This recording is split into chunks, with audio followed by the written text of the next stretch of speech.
नमस्कार दोस्तों। Russian president Vladimir Putin इतने शक्तिशाली कैसे हो गए और रसिया जैसे विशाल देश पर इतने लंबे समय तक सत्ता कैसे संभाले रह गए। आज के इस वीडियो में व्लादिमीर पुतिन के शून्य से शिखर पर पहुंचने वाले राजनीतिक कैरियर के बारे में विस्तार से चर्चा करेंगे। इनका बचपना बहुत ही साधारण परिवार में बीता। ये पढ़ने में एवरेज स्टूडेंट थे। पढ़ाई कंप्लीट करने के बाद रसिया के खुफिया एजेंसी केजीबी को ज्वाइन की। केजीबी ज्वाइन करने के बाद बतौर सीक्रेट ऑफिसर नियुक्त हुए। सीक्रेट ऑफिसर नियुक्त होने के बाद इन्होंने भिन्न भिन्न देशों में अपनी सेवाएं दी और अपने रोल को बखूबी निभाया। इनके जीवन में सबसे बड़ा बदलाव तब आया जब 1989 में बर्लिन की दीवार तोड़ दी गई।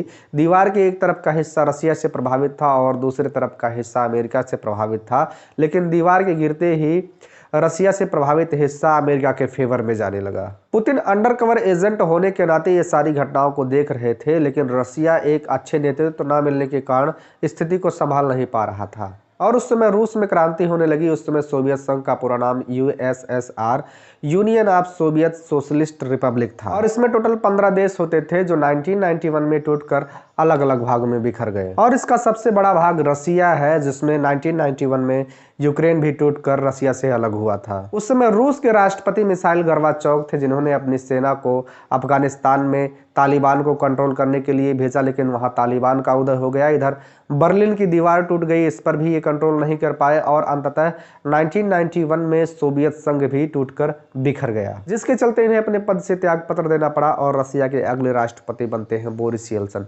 बोरिस येल्सिन से लोगों की बहुत उम्मीदें थी, लेकिन यहाँ वहाँ नाचने और शराब पीने की वजह से इनकी छवि भी खराब होती गई और इनका विरोध होने लगा। रसिया की परंपरा थी कि यहाँ जो कुछ भी होगा सरकारी होगा, लेकिन अमेरिका के तर्ज पर आगे बढ़ने के लिए बोरिस येल्सिन ने चीज़ों को प्राइवेट करना शुरू कर दिया, जिससे यहाँ की अर्थव्यवस्था धीरे धीरे नीचे जाने लगी और बेरोजगारी फैलने लगा। हालांकि बोरिस येल्सिन की स्ट्रैटेजी का प्रभाव अगले 20 साल में दिखता, लेकिन लोगों को ये चीजें रास न आने की वजह से इनका विरोध होने लगा और यही एंट्री होती है पुतिन की। दरअसल 1991 में सोवियत संघ के टूटने के बाद पुतिन लेफ्टिनेंट कर्नल बन जाते हैं और इनकी मुलाकात रसिया के सबसे बड़े शहर सेंट पीटर्सबर्ग के मेयर से होती है। सेंट पीटर्सबर्ग के मेयर एंटोनिस ओप्चर व्लादिमीर पुतिन को वहां के डिप्टी मेयर बना देते हैं और यहीं से शुरुआत होती है व्लादिमीर पुतिन के राजनीतिक करियर की। डिप्टी मेयर बनते ही वहां के सारे करप्शन को धीरे धीरे खत्म करने लगता है और ये चीजें सड़क पर दिखाई देने लगती हैं और रसिया के सबसे बड़े शहर सेंट पीटर्सबर्ग से एक नाम उभर कर सामने आने लगता है व्लादिमीर पुतिन, एक ऐसा व्यक्ति जिसने सबको सुधार दिया।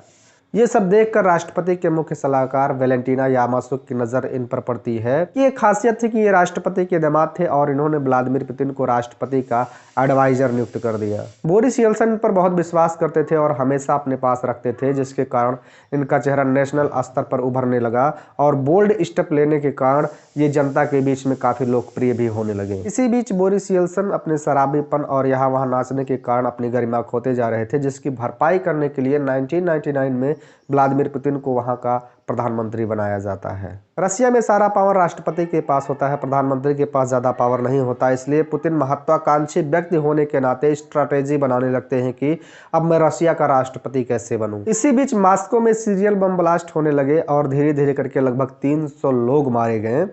रूस से सटा हिस्सा चेचन्या था जो रसिया से अलग होना चाहता था। व्लादिमीर पुतिन ने बम ब्लास्ट का सारा आरोप चेचन्या पर लगा दिया। अब रसियन लोग चेचन्या को देखना नहीं चाहते थे, वो चेचन्या में तबाही चाहते थे और राष्ट्रपति बोरिस येल्सिन ने अपना सारा पावर व्लादिमीर पुतिन को दे दिया और कहा कि संभालो चेचन्या को। पुतिन ने हर सिपाही के हेलमेट पे कैमरा लगाया और इसका लाइव टेलीकास्ट कराया कि हम चेचन्या के लोगों को कैसे मार रहे हैं और देखते ही देखते पुतिन ने लगभग 80,000 से ज्यादा लोगों को मार गिराया। इस समय रूस में पुतिन की वैल्यू एकदम हीरो की हो गई थी और रशियन पीपल ऐसे ही नेता अब चाहने लगे। 1999 में व्लादिमीर पुतिन पीएम थे, लेकिन ये राष्ट्रपति से भी ज्यादा फेमस होने लगे। इसी बीच बोरिस येल्सिन पर भ्रष्टाचार का आरोप लगता है और उन्हें पद से हटा दिया जाता है। सन 2000 में फिर से राष्ट्रपति का चुनाव होता है और व्लादिमीर पुतिन बतौर राष्ट्रपति चुने जाते हैं और व्लादिमीर पुतिन का ये सपना पूरा होता है और इस प्रकार रसिया जैसे बड़े देश का नेतृत्व अब पुतिन के हाथ में था। पुतिन ने मंत्रिमंडल अपने मन मुताबिक बिठाया और वहां के क्रेमलिन पर अपना दबदबा कायम किया। पुतिन ने अपने पहले टेन्योर यानी कि 4 साल में ऐसे काम किए कि रसियन जीडीपी लगभग 93% के हिसाब से बढ़ी और रूसी लोगों को लगा कि यह राष्ट्रपति नहीं, हमें भगवान मिल गया है। इस प्रकार से पुतिन ने 2000 से 2004 और 2004 से 2008 तक के अपने कार्यकाल को पूरा किया। लेकिन रशियन संविधान के हिसाब से कोई भी व्यक्ति लगातार 2 बार से ज़्यादा राष्ट्रपति नहीं बन सकता था। इसलिए सन 2008 में पुतिन ने अपने खास व्यक्ति महतो को राष्ट्रपति का चुनाव लड़वा दिया और खुद प्रधानमंत्री का चुनाव लड़कर जीत गए।